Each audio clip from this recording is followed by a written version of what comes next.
Gloire à Dieu. Seigneur, notre Dieu Tout-Puissant, merci pour ce temps. Nous ne chantons pas, Seigneur Dieu, ce que nous ne connaissons pas. Nous ne chantons pas ce que nous, Seigneur Dieu, ce que nous ne saisissons pas, mais nous chantons la vérité qui sort de ta bouche. Que ton nom soit à jamais béni, ô Éternel. En ce lieu, là où ton Saint-Esprit, Seigneur Dieu, a pris place ce matin, en nous et parmi nous, nous avons élevé nos voix pour te parler. Et encore une fois, ô Éternel, notre adoration s'élève jusqu'à toi pour te rendre gloire que toi seul mérites. Et maintenant, Seigneur Dieu, pendant quelques instants, tu partageras, Seigneur Dieu, ce que ton Saint-Esprit nous dira. Que ta parole puisse être un très bon dépôt en nous et qu'elle puisse porter des fruits pour toi et pour toi seul. Au nom de Jésus, nous te prions ici. Amen. Amen. Amen. Bonjour, frères et sœurs et amis, bonjour à tous. C'est dimanche, premier dimanche du mois d'avril. Merci d'être avec nous ce matin. Une très belle assemblée. Je tiens à saluer également ceux et celles qui nous regardent en direct. Merci d'être avec nous ce matin. Comme vous pouvez le voir, Pasteur Valsin n'est pas avec nous. Il est en déplacement. Si vous êtes sur les réseaux de l'Église, vous avez compris que cette semaine, Sœur Betty a fêté son anniversaire. C'était vendredi, c'est ça? Vendredi, oui. Et Pasteur Valsin et Sœur Betty se sont déplacés pendant quelques temps. Je me rappelle, il y avait cette série télévisée, je ne sais pas si vous vous rappelez, cette série télévisée qui s'appelle, le titre était « Les oiseaux se cachent pour mourir », c'est ça? Oui, les oiseaux se cachent pour mourir. Dans le cas de Pasteur Valsin et de Sœur Betty, je dirais « Les oiseaux se cachent pour fêter ». Donc, on ne dit pas plus. Bon, je le vois en ligne, je le salue, Pasteur Valsin, salut, coucou. Il est branché là maintenant, Pasteur Valsin, merci d'être avec nous. Je ne te demande pas des détails sur la fête. On a parlé entre nous deux, on va dire qu'ils sont faits. Merci quand même d'être là avec nous. Encore une fois, bonne fête à notre sœur Betty. Merci et le Seigneur pour sa vie, son ministère parmi nous. Que le Seigneur continue à lui accorder beaucoup de grâce. Merci.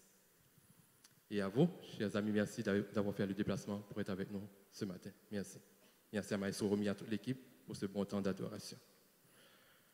Je suis avec vous ce matin pour le message du jour. À chaque fois que je vois ce message, je souris. Car quelque chose va se passer certainement.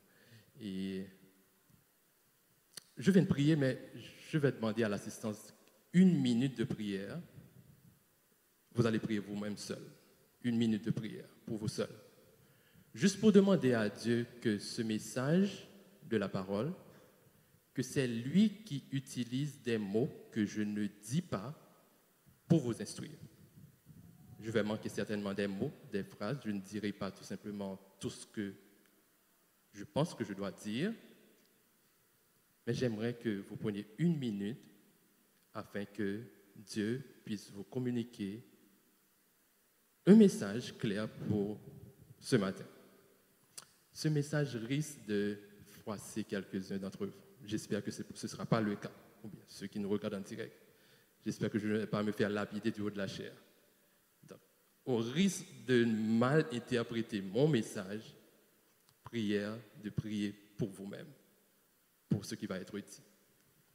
Car les mots, les concepts qui vont être dits, peut-être que ça dira beaucoup plus, ces mots diront beaucoup plus que ce qui est dit là sur la chair. Prenons 1 minute pour toute l'assemblée, silence.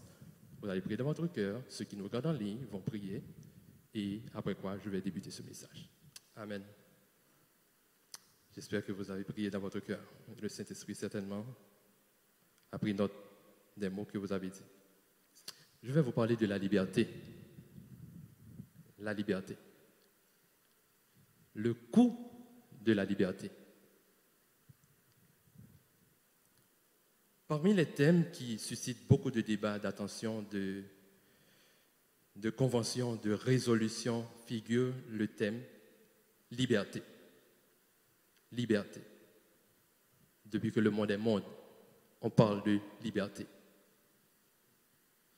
Et même la Déclaration universelle des droits de l'homme que vous connaissez, le thème central de la Déclaration universelle des droits de l'homme est liberté, qui est dit que tout être humain naît libre. Libre.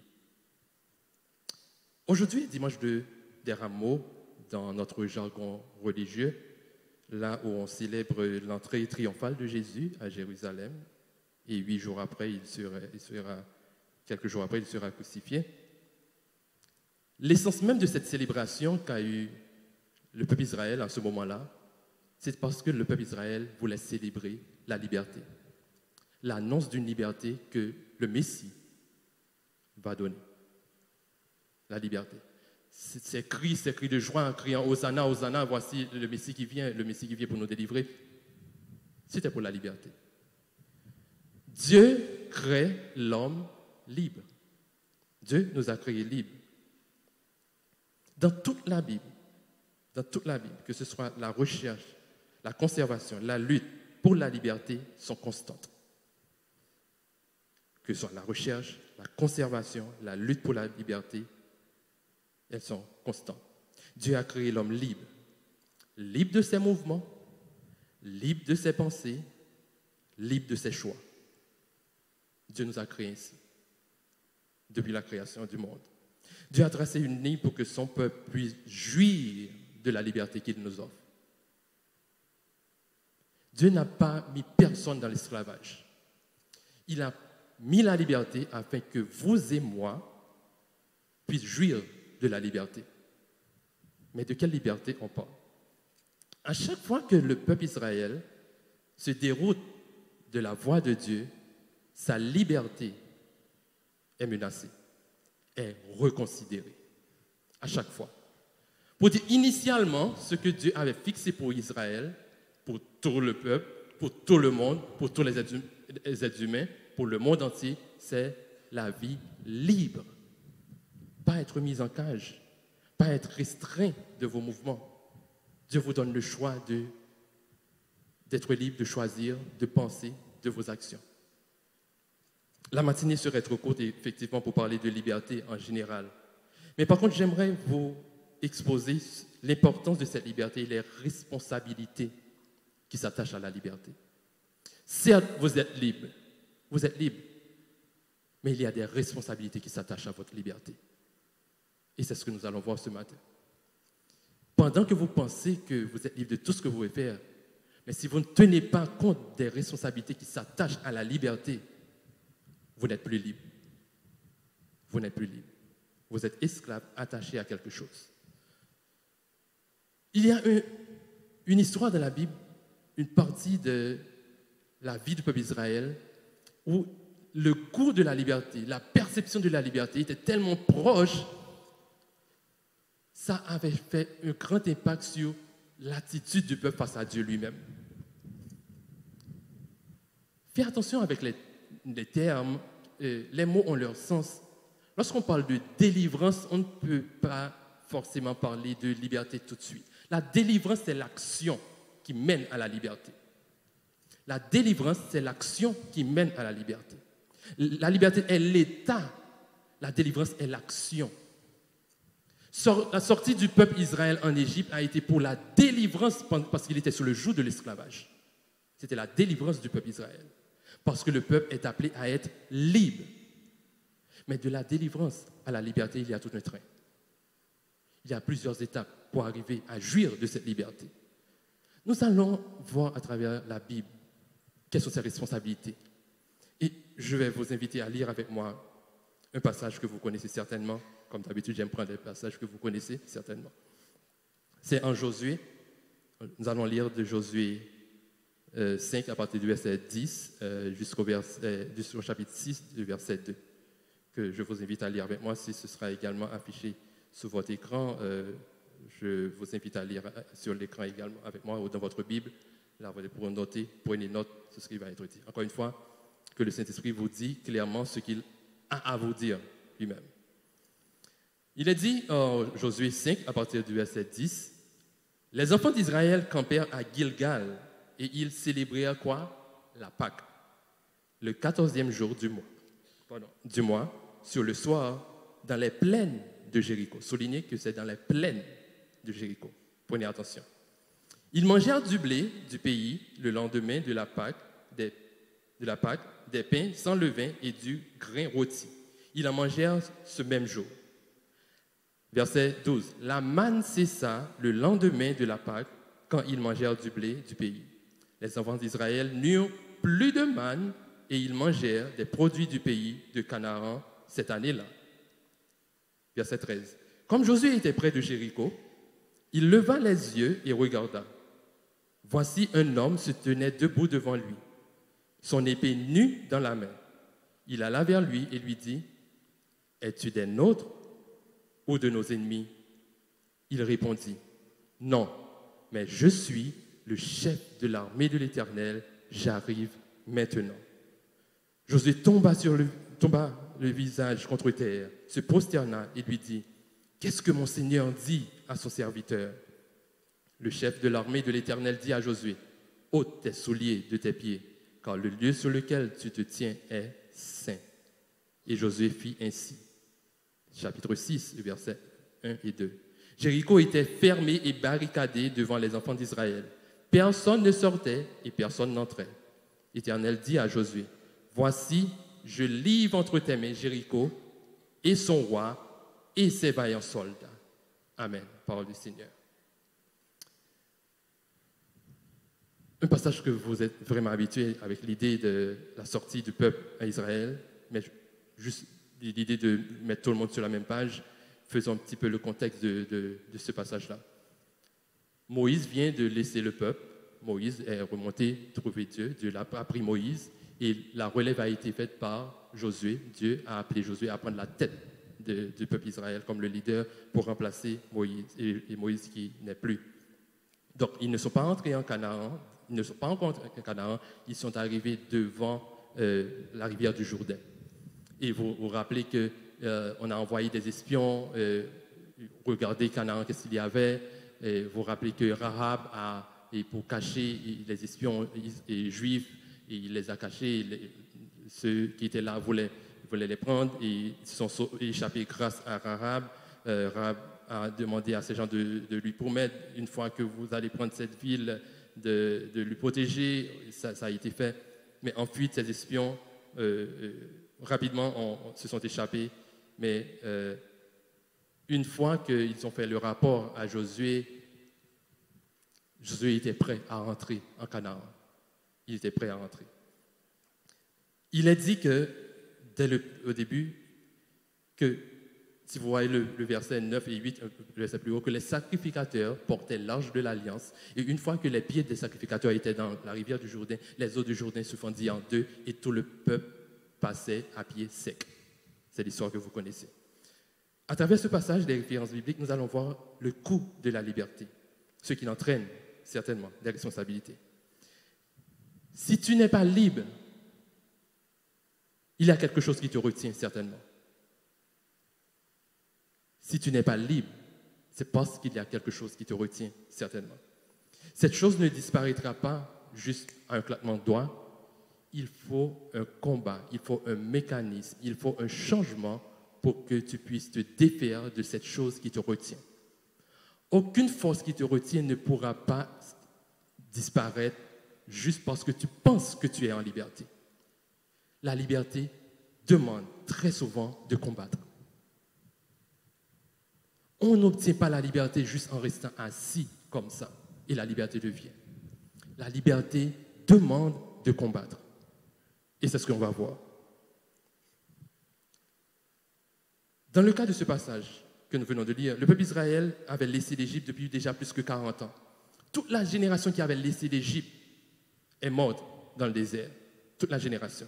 Une nouvelle génération était prête à rentrer dans Canaan pour jouir de la liberté que Dieu a promis. A souligné qu'ils étaient dans la plaine de Jéricho, pas à Jéricho, pas encore face à Jéricho. Josué a reçu le message de Dieu. Au verset 9, il est dit que l'Éternel dit à Josué, « Aujourd'hui, j'ai roulé de dessus de vous l'opprobre de l'Égypte. Aujourd'hui, j'ai roulé au-dessus de vous l'opprobre de l'Égypte. » Qu'est-ce que ça veut dire? Le fait que tu étais en esclavage à l'Égypte, c'était une honte. C'est une honte pour toi en tant que peuple de Dieu, l'identité que Dieu a mis en toi d'être en esclavage en Égypte. Je ne t'ai pas mis en esclavage en Égypte. À cause de ta faute, à cause de ce que tu as fait, tu as été en esclavage en Égypte. Bon, aujourd'hui même, souligner que Dieu a dit à Josué, c'est aujourd'hui que je vais effacer la honte de l'esclavage que tu as fait. C'est une promesse que Dieu a faite à Josué. Il n'a pas dit à Josué, je l'ai dit à Moïse que je vais. Il a dit, c'est aujourd'hui même que je vais effacer la honte sous la servitude que tu étais. Il était né pour être libre, passé 400 ans en esclavage. 400 ans, sans pouvoir offrir de sacrifice à Dieu, était une honte. Saisissez bien ce que Dieu dit à Josué. Une fois que tu vas rentrer, tu vas prendre l'âge de l'alliance, demande au sacrificateur de prendre l'âge de l'alliance, de mettre l'âge de l'alliance, de porter l'âge de l'alliance, et qu'ils vont prendre le devant. D'abord, les sacrificateurs mettront les pieds dans le Jourdain, et le peuple passe avant. Il y a une carte que je vais vous présenter. Je demande d'afficher la carte. Regardez bien. On dirait que la géographie même parle exactement de comment Dieu possède. Même la géographie présente les procédés de Dieu. Il y a l'Égypte d'un côté, il y a la mer Rouge, après il y a le désert, et avant Canaan, il y a quoi? Le Jourdain. Il y a l'Égypte, il y a le désert, il y a Canaan. Ce que l'Égypte représente, c'était l'esclavage, le temps de l'esclavage. Ce que la mer Rouge représente, c'est la transition entre l'esclavage et la liberté. Pas encore la liberté, mais c'est la délivrance. Il y a le désert qui représente l'épreuve, un temps de formation. Et après le désert, il y a le Jourdain. Encore une autre transition avant d'entrer en Canaan, qui est la liberté. Juste pour dire que Dieu n'offre pas de liberté sans transition, sans préparation. Dieu te prépare à jouir de la liberté une fois que tu es prêt à jouir de cette liberté. Le peuple d'Israël n'était pas prêt à jouir de Canaan sans passer par le désert, quand leur cœur n'était pas prêt. Il a pris le soin de passer le peuple d'abord dans le désert, qui était un temps d'épreuve, mais la mer Rouge était cette séparation qui disait plus jamais tu ne seras en Égypte. Cette séparation totale, il n'y a aucun moyen pour le peuple d'Israël de retourner en Égypte. Aucun moyen. Il n'y avait aucun moyen pour que l'Égypte puisse retrouver le peuple d'Israël de l'autre côté, car ils étaient complètement engloutis par la mer Rouge. Et après la mer Rouge, il y a le désert, mais avant d'entrer en Canaan, il y a eu le Jourdain. C'est comme si pour Dieu disait au peuple d'Israël, avant que tu sois libre, le Jourdain ici même va représenter une transition. Mais ne crois pas, une fois que la transition est faite, tu seras libre. J'imagine que le peuple qui était là et ça attendait après plus que 40 ans d'attente. J'imagine que les sacrificateurs portaient l'âge de l'alliance et tout le peuple derrière eux, une fois traversé à pied sec le Jourdain, regardait l'eau qui est séparée devant eux, chantait, nous allons Canaan, Canaan, Canaan, liberté à Canaan, liberté à Canaan, liberté à Canaan, liberté à... Qu'est-ce qu'ils sont devant eux? Jéricho. Regardez l'autre carte qui est devant eux. Parce que, attends, mais je crois qu'une fois traversé le Jourdain, il y a la liberté. Pourquoi Jéricho? Jéricho, mais toute la chanson, tout l'enthousiasme, j'imagine que ça a baissé d'un cran. Il y a Jéricho devant eux. Jéricho était la première plus grande épreuve d'Israël. Et nous allons voir cela. Pourquoi? Jéricho était là comme si Jéricho disait à Israël, Canaan est derrière moi. Tu veux l'apprendre? Bon, il faudrait d'abord passer par moi. Il faudrait d'abord passer par moi. Faire ce fiel, moi, qu'on dit créole là, pour passer pour aller dans Canaan. Ça. D'abord passer à Jéricho. Et le peuple n'avait aucune idée comment contourner Jéricho. Pour prendre la liberté, il faut d'abord combattre Jéricho. Juste pour voir que Dieu va se révéler au peuple d'Israël autrement. La liberté a un prix. Tu peux appeler la terre promise comme tu veux. Tu peux l'appeler tu peux dire que c'est une promesse de Dieu, Dieu t'a demandé de prendre. Mais Josué savait seulement que Jéricho était une grande épreuve. Mais après Jéricho, Josué pensait que c'était libre. Après Jéricho, après Jéricho, il y a autre chose. Après Jéricho, il y a eu quoi? Il y a eu les Cananéens, les Phérésiens, les Éviens, les Jébusiens, tous les Yéyens qu'on peut se trouver après, etc., avant d'entrer en Canaan. Lorsqu'on pense que tu vas souffler un petit peu, Dieu a dit que tu n'es pas encore prêt. Parce que je veux que tu sois complètement préparé à jouir de la liberté une fois que tu as pris tes responsabilités. Et nous allons voir quelles responsabilités il en est question. S'il y a un verset que beaucoup d'entre nous, et même ceux qui ne sont pas chrétiens, aiment beaucoup, je pense que c'est tout le monde qui connaît verset ça, et moi, je verset ça avec même sur camionnette, partout, même à l'entrée des portes, ou bien dans le bureau, il y a même des gens qui mettent ce verset-là devant eux, devant la maison, devant les portes, partout. Ce verset est quoi? Exode 14, 14. Comme si nous ne connaissions pas. Oh. Le village, oui. Non, pas même ça. Ok. Exode 14, 14 dit quoi? Gardez le silence, l'Éternel combat pour vous, et vous? Tout le monde connaît. C'est une façon pour dire, moi, l'Éternel combat pour moi, moi je garde le silence, je ne fais rien. Villageois, villageoises, ceux qui me regardent en ligne, ce verset avait un contexte bien précis. Ce verset avait un contexte bien précis. On ne garde pas toujours silence dans le combat. Israël, quand Moïse avait dit cela à Israël, Israël n'avait aucun moyen de combattre. Israël venait de laisser l'Égypte. Dieu a tout fait pour eux dans le désert. Dieu a combattu seul pour Israël. Israël n'a rien fait. Gardez le silence, l'Éternel combat pour vous. Ce n'est pas un ordre partout qu'il faut utiliser. Et nous allons voir pourquoi. Parce que c'est comme si Dieu leur disait ceci. Dieu disait, où étiez-vous avant? Quand j'envoyais les 10 plaies sur l'Égypte, qu'avez-vous fait pour m'aider? Vous n'avez rien fait. Je ne vous ai pas demandé votre aide pour détruire l'Égypte. J'avais envoyé les sauterelles seules. J'avais envoyé toutes ces calamités sur l'Égypte, pardon. Je n'avais pas besoin de votre aide. Cette histoire que je combats seul, je combattais seul parce que tu n'étais pas en mesure de combattre avec moi. Tu n'étais pas libre encore. Mais une fois que tu es libre, je te demande des responsabilités.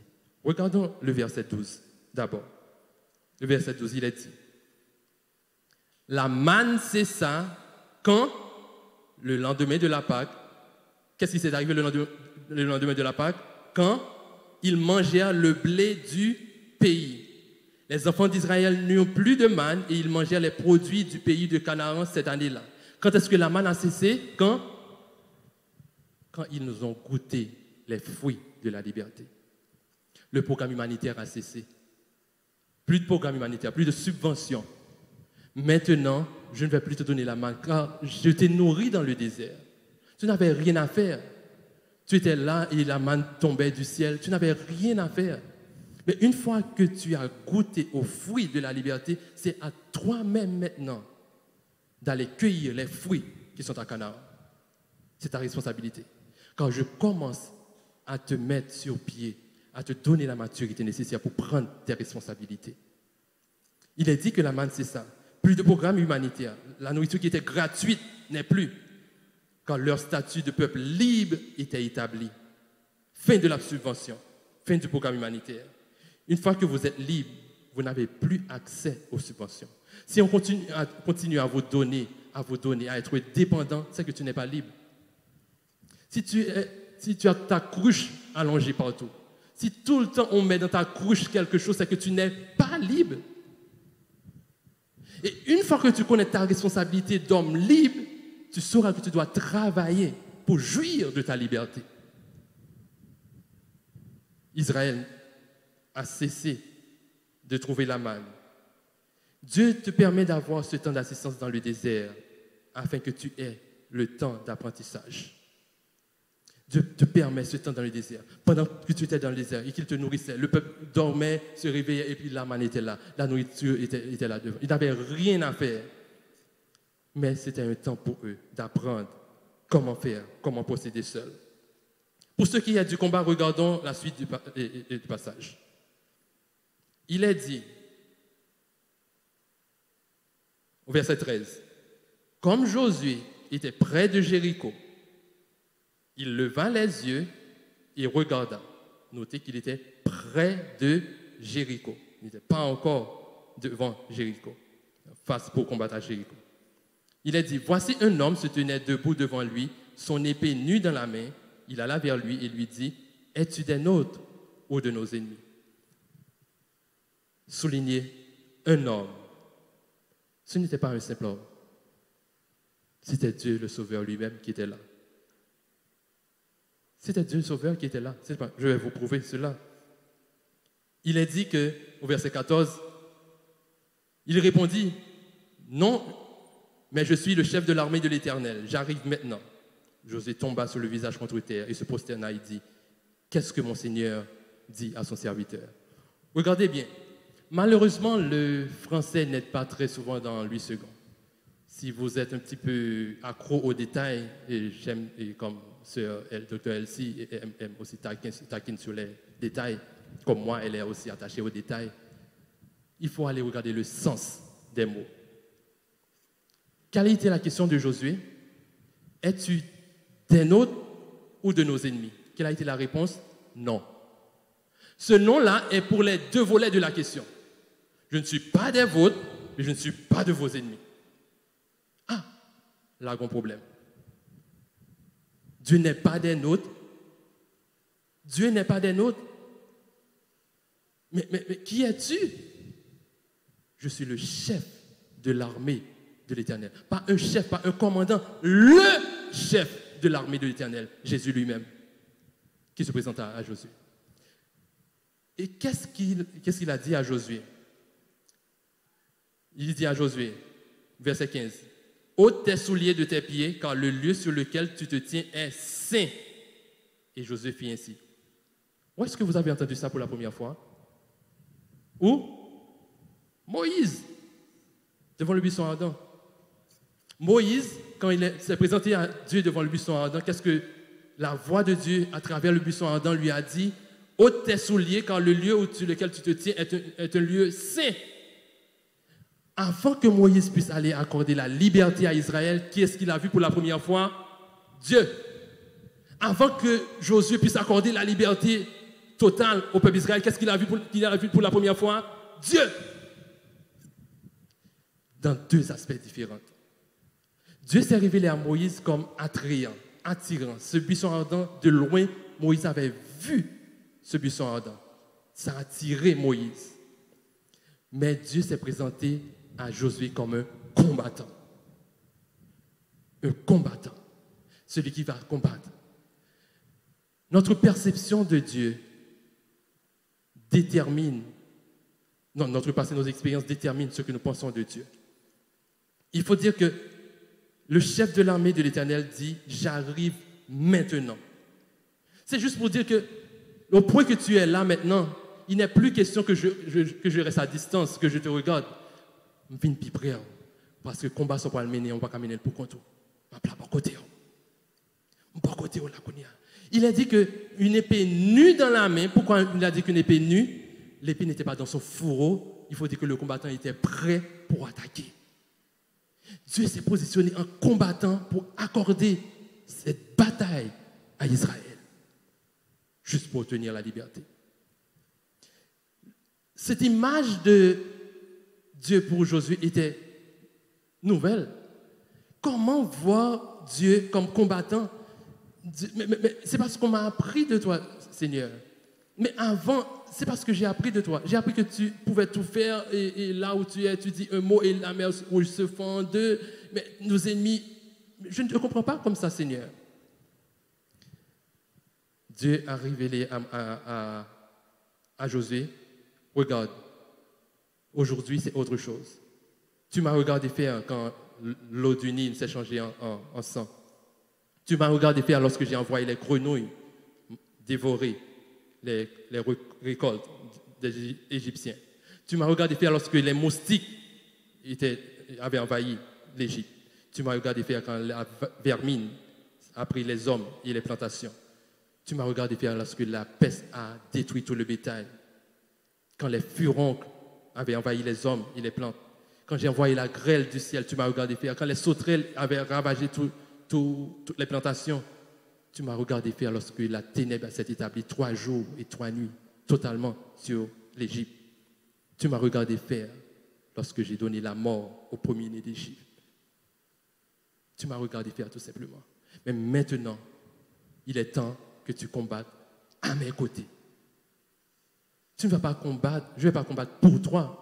Maintenant, cette phase de la liberté, à cette phase de ta liberté, il est temps que tu te mettes à mes côtés pour combattre avec moi, pour obtenir la liberté. C'est différent. Autrefois, le peuple d'Israël était resté là pour engloutir la mer Rouge. Le peuple d'Israël n'avait pas besoin de prier, de dire quoi que ce soit. Dieu a fermé la mer Rouge et a englouti les Égyptiens. Mais cette fois-ci, Dieu se présente à eux comme celui qui appelle au combat. Il y a ce passage dans Luc 22 également, lorsque Jésus lui-même a appelé ses disciples. Je ne sais pas si vous vous rappelez.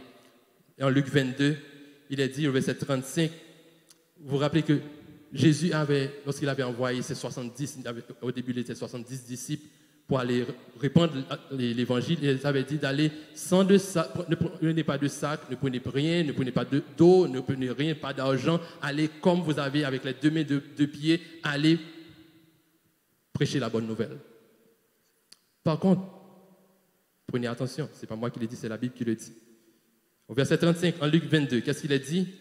Jésus, il leur dit encore, c'est Jésus qui dit encore, quand je vous ai envoyé sans bourse, sans sac et sans souliers, avez-vous manqué de quelque chose?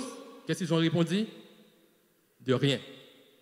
Jésus leur dit encore, maintenant, soulignez, maintenant. Au contraire, 2 choses. Maintenant, mais différemment, que celui qui a une bourse la prenne et que celui qui a un sac le prenne également. Que celui qui n'a point d'épée fait quoi? Vende quoi? Son vêtement et achète une épée. Le village, ce n'est pas moi qui dis. À cette phase de ta vie, le Seigneur te demande de t'armer, d'être prêt pour le combat. Dieu ne t'envoie pas avec tes 2 mains et tes 2 pieds. Il est temps d'affronter l'ennemi face à face. Et nous allons voir l'arme que Dieu utilise. L'arme que Dieu utilise n'est pas une arme qui sort simplement pour un maquillage, mais c'est l'arme la plus puissante qui existe. J'imagine quand le peuple Israël a vu Jéricho, et il a dit que le peuple Jéricho n'avait aucune crainte de leur forteresse, car personne ne pouvait venir accaparer Jéricho. Face à ce problème difficile, il leur faut un Dieu qui peut tout. Notre mentalité, notre conception, c'est vrai, c'est basé sur nos expériences, mais quand tu arrives à cette saison de maturité, la provision de miracles prend fin. Il faut voir que Jéricho n'avait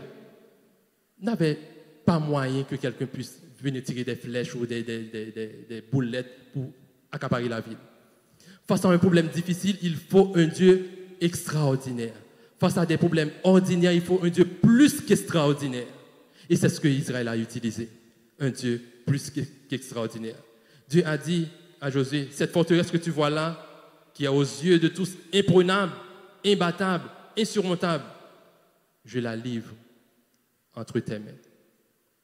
Pas seulement la muraille, pas seulement l'édifice, mais je vais te débarrasser de ce problème totalement. Je vais te donner également l'instigateur de cette forteresse, le roi de Jéricho.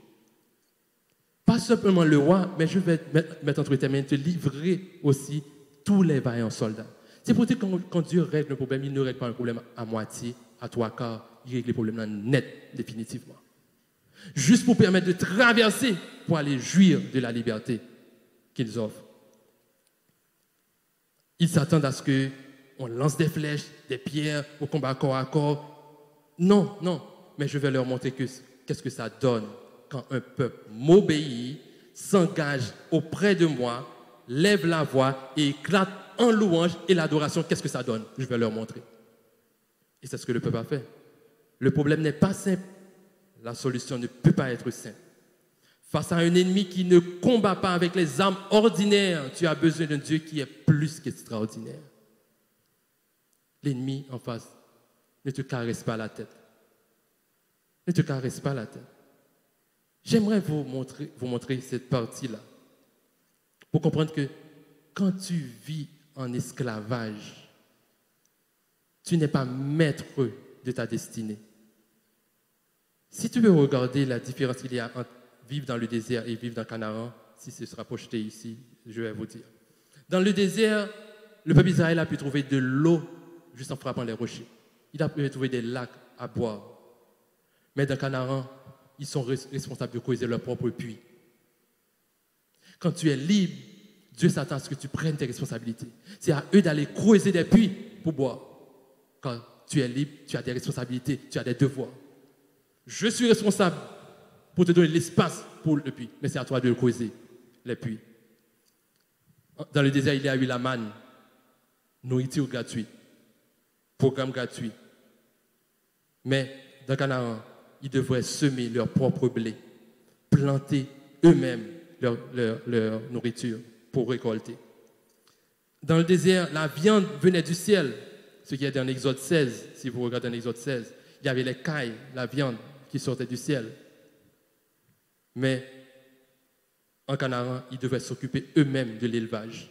Cabris, bœufs et tout. C'est eux-mêmes qui devaient s'occuper de tout cela. Dans le désert, il y a eu la colonne de feu et de nuée qui veillait sur eux jour et nuit. Ils n'avaient pas besoin de tenir leur épée. Mais en Canaan, ils devaient assurer la sécurité de leur territoire. Dieu a demandé à tout un d'eux d'armer de leur épée et de veiller sur le territoire. À vous de veiller sur votre territoire. Si tu es libre, c'est à toi de veiller sur ton territoire. Dieu est là pour te donner la sécurité, certes, mais il attend la responsabilité de toi pour veiller sur ton territoire. Armé, pas avec les mains nues. Une armée est là pour veiller sur la sécurité d'un territoire. C'est la responsabilité de toute armée. Dans le désert, Dieu a conservé leurs vêtements et leurs vêtements totalement. C'est dit en Deutéronome 29, le verset 5, si vous lisez. Il a dit que leurs vêtements n'étaient point usés pendant toute la durée du désert. Vous imaginez quel miracle? Pendant toute cette durée, leur souliers n'étaient jamais usés, malgré la poussière, malgré le soleil. Leurs vêtements n'étaient plus jamais usés. Dieu les a gardés propres. Ici, leurs vêtements n'étaient jamais usés. Mais à Canaan, ils étaient responsables de confectionner leurs propres vêtements. Parce que tu es libre maintenant. À toi de jouir des responsabilités. Parce que je t'ai donné du temps dans le désert pour apprendre comment faire. Dans le désert, il y a le sacrifice spontané. Comme j'aime à le dire, que la louange a commencé avec les femmes. Tout de suite après la mer Rouge, c'est les femmes qui ont démarré la louange. Myriam avec le tambourin qui a commencé à battre le tambourin. C'est la première fois que la louange a éclaté spontanément. Dieu n'avait pas dit maintenant j'ai besoin de votre adoration. Mais en Canaan,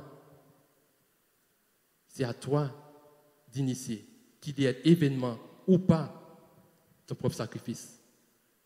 Quand il y aura des périodes à ce que tu t'organises pour initier ton propre sacrifice. Dieu va leur donner des périodes de leur vie pour dire ça, il faut faire ceci à ce moment-là, il faut faire ceci à l'autre moment. À Canaan, et dans le désert, Dieu combat seul. Dieu combat seul. Vous imaginez quand Dieu avait protégé Israël pendant tout Israël, Dieu a combattu seul, mais dans le désert c'était ainsi, mais à Canaan, Dieu combat pour toi et avec toi. C'est ce qu'il a dit Israël. Dans le désert, le leader faisait tout dans le désert. Le leader faisait tout. Moïse, vous vous rappelez le message du pasteur Valsin? Moïse était fatigué. Son beau-père lui avait dit voilà comment faire. Le leader faisait tout. Mais à Canaan, Dieu attend à ce que tu délègues des responsabilités. Que la responsabilité soit partagée entre nous. Il faut nous organiser pour partager les responsabilités. Ceux qui prennent leur épée, prennent leur épée. Ceux qui doivent planter, planter. Ceux qui doivent enseigner, enseigner. Il y a des responsabilités partagées lorsque tu es à Canaan.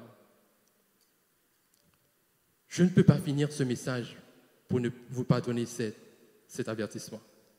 Il y a 5 questions quand qui doivent considérer si tu es libre ou pas. D'abord, il faut te demander qui tu es, qui je suis. Pas qui je suis dans le sens que je suis né à Port-au-Prince seulement. Regardez la personne essentielle, la même, qui tu es. Demande-toi qui tu es vraiment. Qui suis-je? Pas seulement le nom sur ce qui est sur mon acte de naissance, mais qui suis-je, l'essence même de qui je suis. Est-ce que je me connais? Est-ce que je me connais? Quelles sont mes forces, mes faiblesses? Est-ce que je me connais? D'où je viens? Pas simplement de côté, je viens de l'Afrique. Il est important de savoir d'où vous venez. Pas simplement le côté ethnique, mais qui t'a créé? Qui t'a formé? Pendant que tu es dans l'esclavage, il faut penser à cela. Pendant que tu es libre également, il faut penser à cela. D'où je viens? Si tu connais ton passé, tu pourras mieux vivre ton présent et te préparer pour l'avenir. Il faut savoir d'où je viens. Quand je vais prendre en compte les événements du passé, pourquoi suis-je ici? Pourquoi suis-je ici? Est-ce que j'attends un email qui valide quelque chose? Je n'ai pas besoin de détails, mais un email, un email. Est-ce que je suis là jusqu'à l'arrivée de l'email qui accorde un départ, une autorisation de voyage? Pourquoi je suis ici? Le but de ton existence, pourquoi je suis là? Pourquoi je vis là maintenant, ici, sur ce territoire? Pourquoi je suis dans cette église? Pourquoi je ne suis pas ailleurs? Pourquoi je suis là? Que puis-je faire? Comme 4e question. Que puis-je faire? Quelles sont mes capacités? Quels sont mes talents? Quelles sont mes limites? Quelles sont mes possibilités, mes potentialités? Qu'est-ce que je peux faire dans ce moment-là, à cette époque-là? Ou demain, qu'est-ce que je pourrais faire? Qu'est-ce que je peux faire maintenant? Regardez cette question-là. Qu'est-ce que je peux faire dans cet instant-là, dans ces problèmes-là, dans ce moment-là? Et la dernière question, question 5, où est-ce que je vais? Où est-ce que je vais? Après aujourd'hui. Peut-être vous allez laisser le pays pour aller quelque part. Mais mon itinéraire dans la vie, où est-ce que j'irai? Pas tout simplement dans 1 an, dans 2 ans, mais sur l'existence totalement. Même après ma mort, où est-ce que j'irai? Vous savez ces 5 questions? Quand tu es dans l'esclavage, quand tu es oppressé, l'oppresseur te dicte ses réponses. Quand tu es oppressé, c'est l'oppresseur qui te dit qui tu es. C'est l'oppresseur qui te dit d'où tu viens. C'est l'oppresseur qui te dit pourquoi que tu es là, pour mes intérêts à moi. Quand tu es oppressé, c'est l'oppresseur qui te dit qu'est-ce que tu peux faire aujourd'hui? Tu n'es rien. Tu es là parce que je veux que tu sois là. C'est l'oppresseur qui te dit où est-ce que tu dois aller. Quand tu es oppressé, quand tu es dans l'esclavage, quand tu n'es pas libre, ces réponses à ces questions te sont dictées et déterminent ton existence. Mais quand tu es libre, une fois dans ta mentalité, dans ton être, tu as ces réponses. Pour toi, tu n'es plus sous le joug de l'oppresseur. Le malin te dicte ces réponses. Si tu ne connais pas Dieu encore, c'est le diable qui te dit qui tu es, d'où tu viens, qu'est-ce que tu peux faire, pourquoi tu es ici sur terre et où est-ce que tu iras après. Mais puisque je suis enfant de Dieu, c'est à Dieu qui détermine qui je suis, où est-ce que je vais, qu'est-ce que je dois faire. C'est Dieu qui détermine mon existence. Pareil sur le plan collectif et pareil sur le plan national. Si tu es un peuple libre, c'est à toi de décider qui tu es, où est-ce que tu vas. Tout autant que quelqu'un qui décide que tu dois laisser le pays à telle époque ou à telle époque, tu n'es pas libre en tant que peuple. Désolé de vous le dire. Si tu détermines ton territoire, tu te détermines, c'est toi qui te charges de la protection du territoire, parce que je sais que je suis responsable de ma liberté. Tu jouis de ta liberté. Dans le cas contraire, tu n'es pas libre. Désolé. Je sais que nous aimons dire que nous sommes un peuple libre, nous sommes libres, nous avons vaincu il y a 200 ans, nous étions là, nous avons vaincu Napoléon. Désolé, tu n'es pas libre si tu ne jouis pas de ta liberté. Tu seras une nation libre, tu seras un individu libre, un haïtien ou une haïtienne libre lorsque tu décides de ton avenir. Désolé de vous le dire. Nous sommes encore sous le joug de l'oppresseur. Ton avenir, c'est avec Dieu que tu le décides, pas avec l'oppresseur. Car il n'a plus de pouvoir sur toi si tu es libre. Celui qui a libéré l'esclave, une fois l'esclave n'est plus dans le champ, il n'est plus appelé esclave ou ancien esclave, il est libre, il n'est pas appelé ancien esclave, il est appelé libre. Le maître ne peut pas l'appeler et dire maintenant venez travailler dans mon champ. Non, c'est à moi maintenant de manger ce que je veux manger. C'est à moi maintenant de planter ce que je veux planter. C'est à moi maintenant de me lever et de prendre mes responsabilités, de protéger mes enfants. Quand, dans le désert, Dieu veillait sur tout le monde. Personne n'a fait à tenir son épée dans le désert. Mais une fois à Canaan, Dieu a demandé à tous ceux qui sont en âge de combattre de prendre leur épée. Donc si tu veux être libre, à toi de t'armer, que ce soit physiquement, je le dis, que vous me l'habitez ici sur la chair ou pas, il est temps pour prendre Zampan. Il y a des institutions pour ça. La police, nous avons une armée ou pas quoi, pour ça là. Physiquement, tu dois être en mesure de protéger ton territoire. Mais puisque nous ne combattons pas seulement la chair et le sang, nous devons nous armer de la parole de Dieu également. Quand nous ne combattons pas ce que nous voyons seulement, mais nous combattons ceci, les esprits malins dans les lieux célestes. À nous d'utiliser l'arme la plus puissante qui est la prière. Combien de fois l'avons-nous utilisé? Combien de fois l'avons-nous utilisé? Êtes-vous libre aujourd'hui? Êtes-vous libre aujourd'hui? Si vous êtes libre, je vous demande de vivre pleinement de votre liberté. Si vous êtes libre, décidez vous-même de votre destinée avec Dieu. Car c'est lui qui a tracé ta vie. Depuis dans l'éternité, il a vu, il a tracé pour toi. Avec lui, il a tracé ta route. Donc c'est lui qui tient la carte géographique de ma vie. C'est à lui que je dois me demander où est-ce que je dois aller, où est-ce que je dois passer. Il tient la carte de ma vie. C'est à lui que je dois voir. Pas avec l'oppresseur, pas avec une autre nation quelconque. Ce n'est pas eux qui m'ont donné la liberté. Mais Dieu, je suis libre en Christ. Tout à fait libre. Il a dit, c'est pour la liberté que Christ nous a affranchis. C'est pour la liberté que Christ nous a affranchis. Si tu connais la vérité, tu seras libre. Quelle vérité? La vérité de la parole de Dieu. Il y a tout dans la Bible pour te permettre de vivre libre, en homme et femme libre. Pas libre simplement spirituellement, mais libre également en société, libre organisé de façon libre également. Quand est-ce que nous aurons cette liberté? Elle est déjà fixée. L'entrée de Jésus, triomphalement, avait appelé la liberté. La demande de rançon pour vivre libre a été payée à la croix. Je n'ai pas à payer l'oppresseur pour que je sois libéré encore. C'est comme pour dire que la rançon pour ma libération était déjà payée. Je peux vivre en homme ou en femme libre selon que vous êtes. Village, l'église de village, vous qui me regardez là en direct, êtes-vous libre? Êtes-vous libre? Pouvez-vous aujourd'hui décider pour dire dans 2 semaines, je décide avec Dieu ce qu'on Dieu me dicte, ce que je vais faire. Si tu tiens compte de ce que le monde te dit, tu es encore attaché au monde. Si tu tiens compte de ce que le monde te dicte, tu seras encore dans la page du monde. La meilleure partie de la Bible qui parle de la liberté, c'est en Galates. Ok, vous savez que moi, je suis très accro dans ces... Je vous invite à lire Galates, ok? Ne faites pas de votre liberté une permission de choquer ou de pécher. Quand bien que nous sommes libres, non seulement en Christ, mais nous sommes libres, nous avons des responsabilités. Certes, vous êtes libre, mais ne faites pas de votre liberté tout un moyen de péché. Vivez pleinement votre liberté, car sinon, l'oppresseur viendra et vous donnera les réponses. Que Dieu vous bénisse. Amen.